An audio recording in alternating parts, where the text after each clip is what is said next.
দর্শক, সময় আমাদের অফিসিয়াল ফেসবুক লাইভ থেকে আপনাদের স্বাগতম।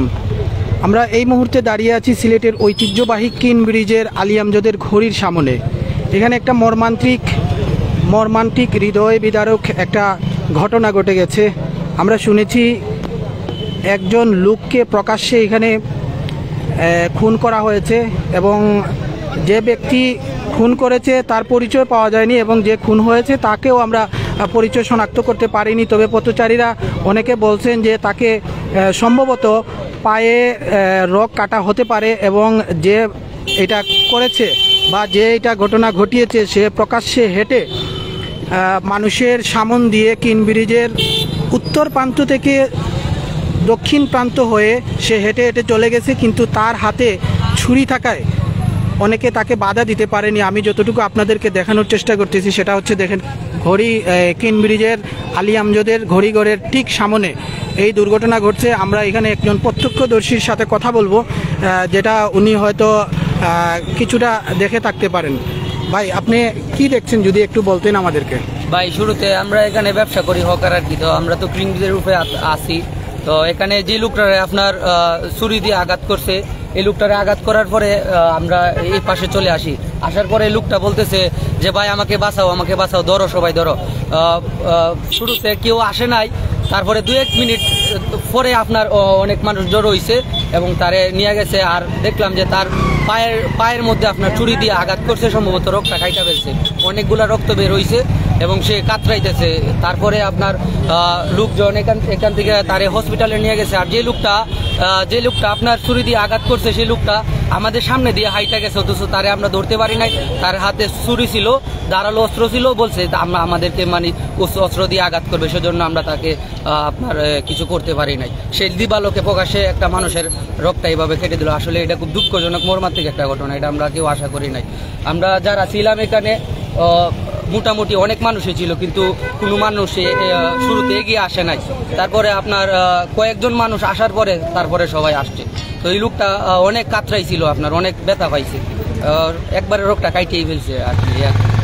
যে লোক আহত হয়েছে বা যাকে আঘাত করা হয়েছে উনাকে কে উদ্ধার করছে বা কারা নিয়ে গেছে? এখানে আপনার নিচে অনেক মানুষ ছিল, উনি যখন চিৎকার দিছে তখন আপনার মানুষগুলা অনেক আসছে। আসার পরে একটু দেরিতে নিচে আর কি উনারে মেডিকেল। এমনিতে শুরুতে কেউ আসে নাই। তারপরে পথচারীরা মেডিকেল নিছে নাকি পুলিশ আসে নাই ভাই। পুলিশের থানার সামনে ঘটনাটা ঘটছে, তো দুঃখজনক বিষয়, প্রশাসন এটা মানে একবারে আসে নাই। ঠিক আছে, এই আর কি। ধন্যবাদ ভাই। দর্শক, আপনারা শুনছিলেন যে এখানে হৃদয় বিদারক একটা ঘটনা ঘটে গেছে। সেটা সম্ভবত 11টা 15 মিনিটের সময় হবে।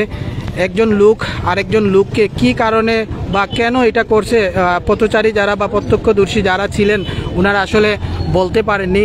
তবে এখানে আপনাদেরকে আসলে রেস্ট্রিকশন থাকায় ফেসবুকের দেখাতে পারতেছি না। এখানে সড়কের উপরে প্রচুর রক্ত পড়ে আছে, এখানে উৎসুক জনতা ঘিরে রক্তগুলা দেখতেছে এবং যে লোকটা আক্রমণ করছে সেই লোকটাকে ধারালো ছুরি দিয়ে সম্ভবত পথচারীরা বলছেন যে এটা পায়ের রগ কেটে দেওয়া হতে পারে এবং আমরা যদিও দেখিনি, প্রত্যক্ষদর্শীরা বলছেন। এবং উৎসুক জনতা এখানে ছিল, কিন্তু কেউ তাকে ধরার চেষ্টা করেনি, যেহেতু তার সাথে ছুরি ছিল। তো তাকে রক্তাক্ত অবস্থায় ফেলে রাখা এবং সে চিৎকার, ওই যে লোকটাকে প্রকাশ্যে আঘাত করা হচ্ছিল সে প্রকাশ্যে চিৎকার চেঁচামেচি করছিল সাহায্যের জন্য, কিন্তু আঘাতকারীর হাতে ছুরি থাকার কারণে কেউ তাকে উদ্ধার করতে আসেনি। এবং পরবর্তীতে সেই লোকটা অর্থাৎ যাকে খুনি বলা হচ্ছে, সে বীর দর্পণে কিন ব্রিজের উপর দিয়ে উত্তর প্রান্ত হয়ে দক্ষিণ প্রান্ত চলে গেছে। কিন্তু পরিতাপের বিষয় এইটা যে এখন পর্যন্ত, যদিও এটা থানার কয়েক গজের কাছাকাছি এই ঘটনাটা ঘটেছে, কিন্তু এখন পর্যন্ত থানার প্রশাসনের লোকজনকে তেমন একটা দেখা যায়নি। তবে একজন পুলিশ প্রশাসনের একজন লোককে দেখতে পাচ্ছি। তিনি হয়তো 2-3 জনকে দেখা যাচ্ছে, ওনারা হয়তো পেট্রোল ডিউটিতে ছিলেন, ওনারা আসছেন এবং হয়তো ঊর্ধ্বতন কর্তৃপক্ষের সাথে কথা বলছেন। তো যাই হোক, আঘাতপ্রাপ্ত যে লোকটাকে খুন করার চেষ্টা করা হয়েছিল বা খুন করা হয়েছিল, ওনাকে পথচারীরাই উদ্ধার করে উসমানী মেডিকেল নিয়ে গেছে বলে আমরা যতটুকু জানতে পেরেছি, এবং আপনারা শুনেছেন প্রত্যক্ষদর্শীর মুখ থেকে যে কিভাবে এই ঘটনাটা ঘটতে পারে। একজন প্রত্যক্ষদর্শী চেঁচামেচি এবং চিৎকার শুনে উনি একজন হকার চিৎকার চেঁচামেচি শুনে এসে তিনি যেটুকু দেখতে পেয়েছেন, তিনি যেটা বলছেন যে একজন লোক অন্য একজন লোককে ছুরি দিয়ে আঘাত করে তার পায়ের রগ কেটে দিয়েছে, এবং সেই লোক বাঁচার জন্য চিৎকার করে সবার সাহায্য চাচ্ছে। অনেক লোক এখানে সমাবেত ছিল, অনেক পথচারী ছিলেন, কিন্তু ভয়ে কেউ সামনে আগিয়ে আসতে পারেননি। এবং যে লোকটা আঘাত করেছিল সেই লোকটা বীর দর্পণে কিন ব্রিজের উপর দিয়ে দক্ষিণ প্রান্তে সে চলে যায়। অনেকে চেষ্টা করেছিল, কিন্তু তাদেরকে আক্রমণ করতে পারে সেই ভয়ে কেউ তাকে আর আঘাত করেনি। এবং এই যে হৃদয় বিদারক যে ঘটনা, এই ঘটনায় এই যে ছুরিকাতে আহত হয়েছিলেন মুমূর্ষু অবস্থায়, তাকে এখান থেকে উদ্ধার করে পথচারীরা উসমানী মেডিকেল নিয়ে গেছেন বলে আমরা যতটুকু জানতে পেরেছি। তবে এখানে ঠিক কয়েক গজ কাছেই, অর্থাৎ আলী আমজদের ঘড়িঘরের সামনে যে হৃদয় বিতারক ঘটনাটা ঘটেছে, ঠিক তার কাছেই কিন্তু কোতোয়ালি থানা রয়েছে।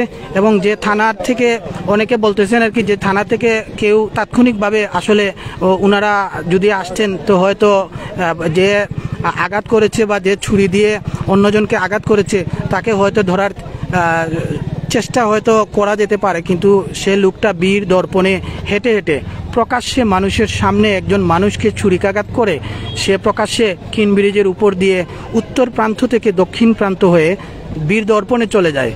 তো উৎসুক জনতা অনেকে ছিলেন, কিন্তু প্রাণ ভয়ে, যেহেতু ছুরি ছিল, ওনারা আসলে আটকাতে সাহস করেনি, যদি উনিও তাদেরকে ছুরিকাঘাত করে। তো যাই হোক দর্শক, অফিসিয়াল ফেসবুক পেজ থেকে, সময় আমাদের অফিসিয়াল ফেসবুক পেজ থেকে আমি আপনাদের সাথে ছিলাম।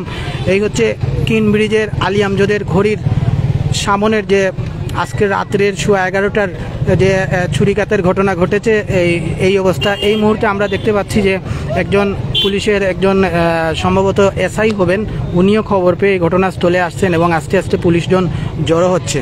তো আপনাদের সুস্বাস্থ্য দীর্ঘায়ু কামনা করছি, ভালো থাকবেন।